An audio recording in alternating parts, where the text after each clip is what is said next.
નમસ્કાર વિદ્યાર્થી મિત્રો, મારી યુટ્યુબ ચેનલ ઇંગ્લિશ વિંગ્લિશમાં આપ સૌનું હાર્દિક સ્વાગત છે. મિત્રો, આજનો વિડીયો એ ધોરણ 6માં યુનિટ નંબર 3 કે જેનું ટાઇટલ છે સ્ટ્રેન્થ ઓફ નેચર. આ યુનિટની અંદર તમે જોશો તો કેટલા બધા અલગ અલગ સેક્શન આપેલા છે. એમાંનો એક સેક્શન એટલે કે રીડિંગ. આજે આપણે આ વિડીયોમાં રીડિંગ સેક્શનની ચર્ચા કરીએ. તો સૌથી પહેલાં તમે જોશો તો એક પક્ષી વિશે અહીં માહિતી આપેલી છે જેનું ટાઇટલ નામ છે હોર્નબિલ. તો ચાલો આપણે એની ડિટેલ જોઈએ. હવે એના ફીચર્સ આપેલા છે અને સામે એની માહિતી છે. તો પહેલું છે એનું નામ શું છે? હોર્નબિલ. બીજું એ પૂછે ટાઈપ ઓફ એનિમલ, એટલે કે કેવા પ્રકારનું પ્રાણી છે? તો કે બર્ડ, એટલે કે પક્ષી. વેર ઇટ લીવ્સ, તે ક્યાં રહે છે? તો કે ઇન ધ ફોરેસ્ટ, એટલે કે જંગલમાં. And the jungles of Asia and Africa, Asia અને આફ્રિકાના જંગલમાં જોવા મળે છે. લુક્સ, એનો દેખાવ કેવો છે? તો કે it has a big curved બીક, તમે એની ચાંચ જોશો તો મોટી અને વળાંક વળેલી હોય છે. વિથ એ હાર્ડ પાર્ટ, એની ઉપર તમે જોશો તો એક સખત ભાગ આવેલો છે જેને કહેવાય છે called a casque on top. Colour, તો આ પક્ષીનો કલર કેવો છે? તો કે black, white and yellow with bright colours on the beak, એટલે કે રંગબેરંગી પક્ષી છે. ફૂડ, શું ખાય છે તે? તો કે ફ્રૂટ્સ, ઇન્સેક્ટ્સ, એટલે કે નાના નાના જીવજંતુઓ. સ્મોલ એનિમલ્સ, એટલે કે નાના પ્રાણીઓ. એન્ડ રેપ્ટાઇલ્સ, રેપ્ટાઇલ્સ એટલે કે સરીસૃપ, જે પેટે ઢસડાઈને ચાલતા હોય તે. નેસ્ટ, એનો માળો કેવો હોય છે? તો કે in holes of big trees, એટલે કે મોટા વૃક્ષની અંદર જે હોલ હોય છે તેમાં. સ્પેશિયલ થિંગ કઈ છે? તો કે the female stays inside the nest, જે માદા પક્ષી હોય છે ને એ માળાની અંદર જ રહે છે. And the male brings her food, અને મેલ જે છે એટલે કે નર છે એ તેના માટે ખોરાક શોધી લાવે છે. હાઉ ઇટ હેલ્પ્સ નેચર, તે કેવી રીતે નેચર કુદરતને મદદ કરે છે? તો કે સ્પ્રેડ્સ સીડ્સ ઓફ ફ્રૂટ્સ, જે ફ્રૂટ ખાય ને એના બીજ હોય છે એ ફેલાવે છે. And helps new trees grow, અને તેને કારણે નવા નવા વૃક્ષો ઉગી નીકળે છે. સાઉન્ડ, એનો અવાજ કેવો હોય છે? મેક્સ લાઉડ કોલ્સ, એક ઊંચો અવાજ કરે છે. That can be heard from far away, જે દૂર દૂર સુધી સંભળાય છે. ઇન્ટરેસ્ટિંગ ફેક્ટ, રસપ્રદ વસ્તુ કઈ છે એમાં? તો કે the great hornbill is the state bird. હવે આ પક્ષી છે ને એ સ્ટેટ બર્ડ એટલે કે રાજ્ય પક્ષી. કયા રાજ્યનું રાજ્ય પક્ષી છે? તો કે of Kerala and Arunachal Pradesh. Conservation, એટલે કે એનું સંરક્ષણ. સમ હોર્નબિલ્સ આર ઇન ડેન્જર, અમુક એવા હોર્નબિલ છે જે જોખમ ભયમાં છે, એ જાતિ આખી નાશપ્રાય થવા આવી છે. બિકોઝ ઓફ, કેને કારણે? તો કે ફોરેસ્ટ કટિંગ, એટલે કે જે જંગલ કપાય છે એને કારણે. એન્ડ હન્ટિંગ, અને શિકારને કારણે તેની સંખ્યા ઘટવા લાગી છે. તો ત્યાર પછીના પ્રશ્નો જોઈએ મિત્રો. આપણે 5 પ્રશ્ન આપેલા છે, એ 5 પ્રશ્ન જોઈએ આપણે. તો પહેલો પ્રશ્ન છે where does the hornbill make its nest, એટલે કે હોર્નબિલ છે એનો માળો ક્યાં બનાવે છે? બરાબર, આવો જવાબ છે. તો આન્સર જોઈએ આપણે. The hornbill makes its nest inside the holes of big trees, એટલે કે મોટા વૃક્ષોના અંદર જે પોલાણવાળો ભાગ હોય છે ત્યાં એનો માળો બનાવે છે. બીજો પ્રશ્ન છે what does the hornbill it mostly, એટલે મોટે ભાગે હોર્નબિલ છે શું ખાય છે? તો જવાબ છે it mostly eats fruits, insects, small animals and reptiles. ત્રીજો પ્રશ્ન છે what is the hard part on the top of its beak called, એ ચાંચની ઉપરના ભાગમાં જે સખત ભાગ હોય છે એને શું કહેવામાં આવે છે? તો કે the hard part on top of its beak is called a casque. ચોથો પ્રશ્ન the great hornbill is the state bird of which Indian state, ભારતના કયા રાજ્યનું એ રાજ્ય પક્ષી છે? તો કે it is the state bird of Kerala and Arunachal Pradesh. પાંચમું છે what sound does the hornbill make loud or soft, એ લાઉડ સાઉન્ડ કરે છે કે ભાઈ સોફ્ટ અવાજ આવે છે એનો? તો કે ઇટ મેક્સ લાઉડ કોલ્સ, એટલે કે ઊંચો અવાજ that can be heard from far away, એવો અવાજ કે દૂર સુધી આપણે સાંભળી શકીએ.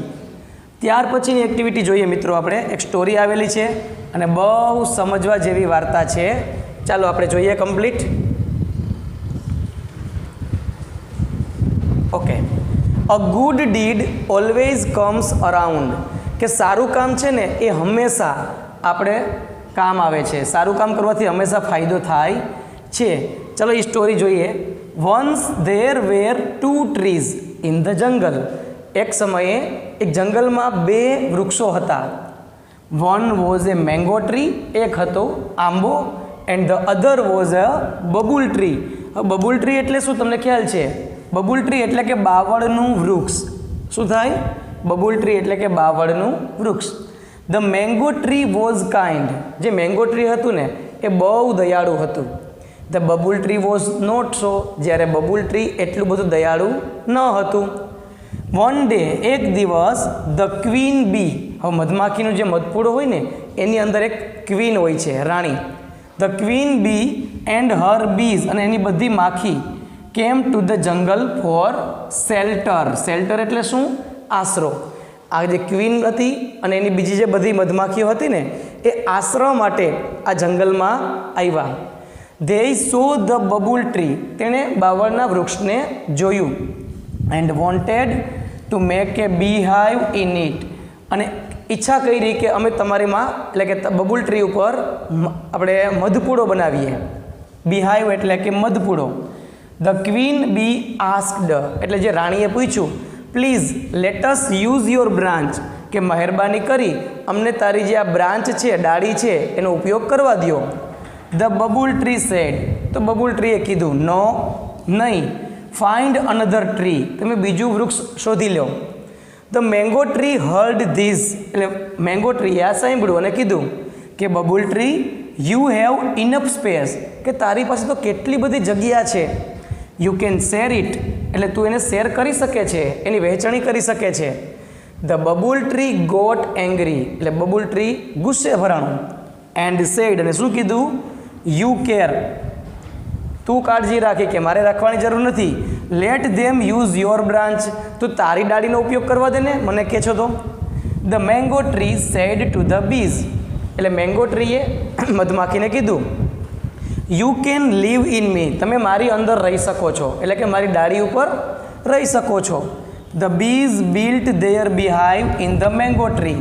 એટલે મધમાખીઓએ તો આ જે મેંગો ટ્રી હતું આંબો, એની ઉપર પોતાનો મધપૂડો બાંધ્યો. એન્ડ થેન્કડ હિમ, અને આંબાનો આભાર માન્યો. વન ડે, એક દિવસ, 2 વુડ કટર્સ. વુડ કટર્સ એટલે કે કઠિયારા, જે લાકડા કાપે તે. 2 લાકડા કાપવાવાળા આવ્યા. They saw the mango tree. તેણે મેંગો ટ્રીને જોયું. And wanted to cut it down, અને નક્કી કર્યું કે આપણે આને કાપી નાખીએ. But one woodcutter saw the beehive. પણ 2માંથી એક કઠિયારાનું ધ્યાન ક્યાં ગયું? મધપૂડા તરફ. એન્ડ સેડ, અને કીધું, ધ બીઝ વિલ સ્ટિંગ અસ. એ કે આપણે કાપવા જશું ને તો એ મધમાખીઓ આપણને ડંખ મારશે. They decided to cut the babul tree. એટલે એ બંને નક્કી કર્યું કે આપણે આ મેંગો ટ્રી નહીં પણ બબુલ ટ્રીને કાપી નાખીએ. They started cutting it. અને તેઓએ તો કાપવાનું શરૂ કર્યું. The babul tree cried in pain. એટલે બબુલ ટ્રી છે એ દુઃખમાં ચીસો પાડવા માંડ્યું, રડવા માંડ્યું. The mango tree asked the bees. એટલે મેંગો ટ્રીએ મધમાખીને કીધું ટુ હેલ્પ, કે તમે એની મદદ કરો, એને બચાવો. The queen bee said, let's protect the babul tree. કે ચાલો આપણે બાવળના વૃક્ષને બચાવીએ. જો આ દયાળુ કહેવાય ને, બરાબર. એને રક્ષણ નહોતું આપ્યું, રહેવા માટે ના પાડી હતી, છતાં પણ એને બચાવવા જાય છે. The bees stung. એટલે મધમાખીઓએ સ્ટંગ કરવું એટલે કે ડંખ મારવા. ધ વુડ કટર્સ, એણે કઠિયારાને ડંખ માર્યા. ધ વુડ કટર્સ રેન અવે. એટલે બંને કઠિયારા દોડીને ભાગી ગયા. The babul tree was saved. અને બબુલ ટ્રી બચી ગયું. The babul tree said. Babul tree શું કીધું? આઈ એમ સોરી, મને માફ કરજો. Thank you for saving me, તમે મને બચાવ્યો ને તે માટે આભાર. The bees told him to thank the mango tree too. એટલે મધમાખીઓએ કીધું કે અમારો નહીં, આ મેંગો ટ્રીનો પણ તમારે આભાર માનવો જોઈએ, કારણ કે એના કહેવાથી અમે તને બચાવ્યું છે. The babul tree promised, babul ટ્રીએ વચન આપ્યું ટુ બી કાઇન્ડ ફ્રોમ, કે હવેથી હું દયાળુ બનીશ, એન્ડ સ્ટાર્ટેડ હેલ્પિંગ ઓલ, અને આજ પછી હું બધાને મદદ કરીશ. તો અહીંયા આપણે આ સુંદર મજાની સ્ટોરી કમ્પ્લીટ થાય છે. ત્યાર પછી આપણે જોઈએ તો આમાં શું આપ્યું છે કે find out the words having similar sound. Similar sound એટલે કે રાઇમિંગ વર્ડ, જેમ કે ફૂડ તો કે ગુડ, આવા શબ્દ આપણે પાઠમાંથી શોધવાના છે. તો અહીંયા તમે જોશો તો પહેલો શબ્દ આપ્યો છે આપણને ફ્રી, તો એનો રાઇમિંગ વર્ડ થશે ટ્રી. બીજું આપ્યું છે કેર, તો એનો રાઇમિંગ વર્ડ થશે શેર. બટ, તો એનો રાઇમિંગ વર્ડ કટ. અને વુડ, તો એનો રાઇમિંગ વર્ડ થશે ગુડ. તો આ હતા કમ્પ્લીટ રાઇમિંગ વર્ડ્સ. ત્યાર પછી જોઈએ classify the sentences in the table. હવે નીચે આપણને જો ટેબલ આપેલું છે the mango tree, the babul tree. આપણે આ 6 વાક્યને ગોઠવવાના છે કે કોણ ક્યારે બોલે છે, કોને લાગુ પડે છે. તો આપણે એને ડિવાઈડ કરીએ તો આ રીતે ડિવાઈડ થશે. હવે આપણે જોયું છે અહીંયા ઓકે મેંગો ટ્રી, જ્યારે આ બાજુ આપ્યું છે આપણને બબુલ ટ્રી. હવે મેંગો ટ્રીમાં ક્યાં વાક્ય આવશે તો કે babul tree you have enough space. આ વાક્ય કોણ બોલે છે? Mango tree. If you care let them use your branch, you can live in me. એમ કહે છે કે તમે મારામાં રહી શકો છો.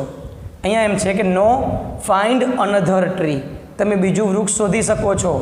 I am sorry, thank you for saving me. અને promised to be kind from then and started helping all. તો આ 3 વાક્ય છે એ બબુલ ટ્રીમાં આવે છે, જ્યારે આ 3 વાક્ય છે એ મેંગો ટ્રીમાં આવે છે. બરાબર. તો અહીંયા આપણે આ એક્ટિવિટી પૂરી થાય છે.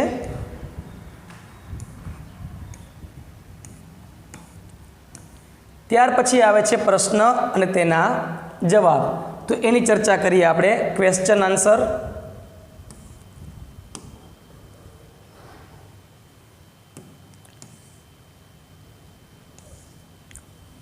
ઓકે, ચાલો આપણે જોઈએ. પહેલો પ્રશ્ન છે who came in the jungle to get shelter.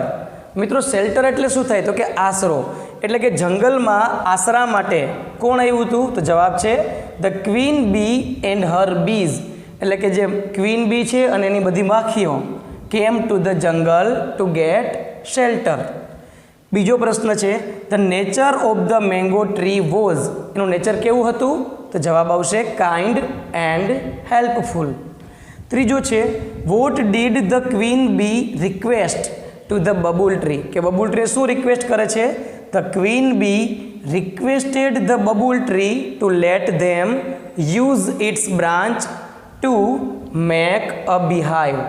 શું રિક્વેસ્ટ કરી? કે તમારી ડાળીનો ઉપયોગ છે અમને મધપૂડો બાંધવા માટે કરવા દો. ચોથો પ્રશ્ન what will you do if someone ask the help from you, કે જો કોઈ વ્યક્તિ તમારી પાસે હેલ્પ માગે તો તમે શું કરો? તો જવાબ if someone ask for my help, કે જો કોઈ વ્યક્તિ મારી પાસે મદદ માગે આઈ વિલ ટ્રાય, હું પ્રયત્ન કરીશ, માય લેવલ બેસ્ટ, મારાથી બનતા પ્રયત્ન કરીશ, ટુ હેલ્પ ધેમ ઇમિડિયેટલી, કે હું એ તાત્કાલિક મદદ કરી શકું. ત્યાર પછી પાંચમો છે did the babul tree thank the bees. શું બબુલ ટ્રીએ મધમાખીઓને આભાર માન્યો? તો કે yes, the babul tree thanked the bees, તેણે મધમાખીઓને આભાર માન્યો for saving its life from the woodcutter, કઠિયારાથી પોતાનું જીવન બચાવ્યું એ માટે તેણે આભાર માન્યો. છઠ્ઠો પ્રશ્ન છે what did the babul tree promise. Babul ટ્રીએ શું પ્રોમિસ કર્યું? The babul tree promised to be kind from then, કે હવે પછીથી હું દયાળુ બનીશ, on and start helping everyone, અને હું દરેકને મદદરૂપ થઈશ. ત્યાર પછીનો પ્રશ્ન છે સાતમો how is the honey bee useful to us. મધમાખી છે આપણને કઈ રીતે ઉપયોગી થાય છે? તો કે honey bees provide us with sweet honey, એક તો આપણને મીઠું મધુરું મધ પૂરું પાડે છે, પ્રોડ્યુસ વેક્સ, વેક્સ એટલે મીણ ઉત્પન્ન કરે છે, and play a vital role, vital એટલે કે મુખ્ય, અને મુખ્ય ભાગ ભજવે છે શેમાં? In pollinating flowers and crops. કોઈ પાક હોય અથવા ફૂલ હોય ને તો એને ફલન માટે તમને ખ્યાલ આવશે કે મધમાખીનો ઉપયોગ થાય છે પરાગરજને લઈ જવા માટે. બરાબર. તો અહીંયા આ પ્રશ્ન જોયા. ત્યાર પછી આપણે જોઈએ, આપણને એક રિસિપ્ટ આપેલી છે મિત્રો, અહીંયા જુઓ. બરાબર. આ રિસિપ્ટને આધારે આપણે પ્રશ્નના જવાબ જોવાના છે. તો એમાં પ્રશ્ન જવાબ આ રીતે છે. પહેલો પ્રશ્ન, vote is the name of the milk customer. બરાબર. મિલ્ક કસ્ટમરનું નામ શું છે? તો કે પટેલ વેદાંત કુમાર દશરથભાઈ. બીજો પ્રશ્ન છે, is this a receipt for the morning shift. શું આ મોર્નિંગ શિફ્ટ માટેની રિસિપ્ટ છે? તો કે no, this is a receipt for the evening shift. કારણ કે જો આ પ્રકારનો સમય લખેલ છે, 18 એટલે કેટલા વાગ્યા કહેવાય? 6 વાગ્યા કહેવાય. બરાબર ને? 6:30 થયા છે એટલે સાંજનો સમય છે. How much milk did he sell on that shift. એ શિફ્ટમાં તેણે કેટલું દૂધ વેચ્યું?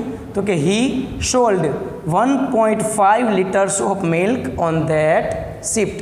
કે એ શિફ્ટમાં તેણે 1.5 લીટર્સ દૂધ છે એ સોલ્ડ કર્યું, વેચ્યું. ત્યાર પછી ચોથો પ્રશ્ન છે, how much fat does the milk contain. તો જવાબ છે, ધ મિલ્ક કન્ટેન્સ 8.1% ફેટ. એટલે કે 8.1% ફેટ છે એ ધરાવે છે. તો અહીંયા મિત્રો આજે 4 પ્રશ્ન આપ્યા છે. બરાબર. એ આપણે કમ્પ્લીટ જોયા. તો આ હતો આપણો સેક્શન, રીડિંગ સેક્શન. બરાબર છે. તો મને આશા છે કે તમને આ વિભાગમાં બધું સમજાઈ ગયું હશે. અને છતાં પણ કંઈ પણ પ્રશ્ન હોય તમે મને કોમેન્ટ બોક્સમાં પૂછી શકો છો, હું એનો જવાબ ચોક્કસ આપીશ. તો મિત્રો, જો આ વિડીયો ગમ્યો હોય તો લાઈક કરજો, શેર કરજો અને સબસ્ક્રાઈબ જરૂર કરજો. અસ્તુ. જય હિન્દ, જય ભારત.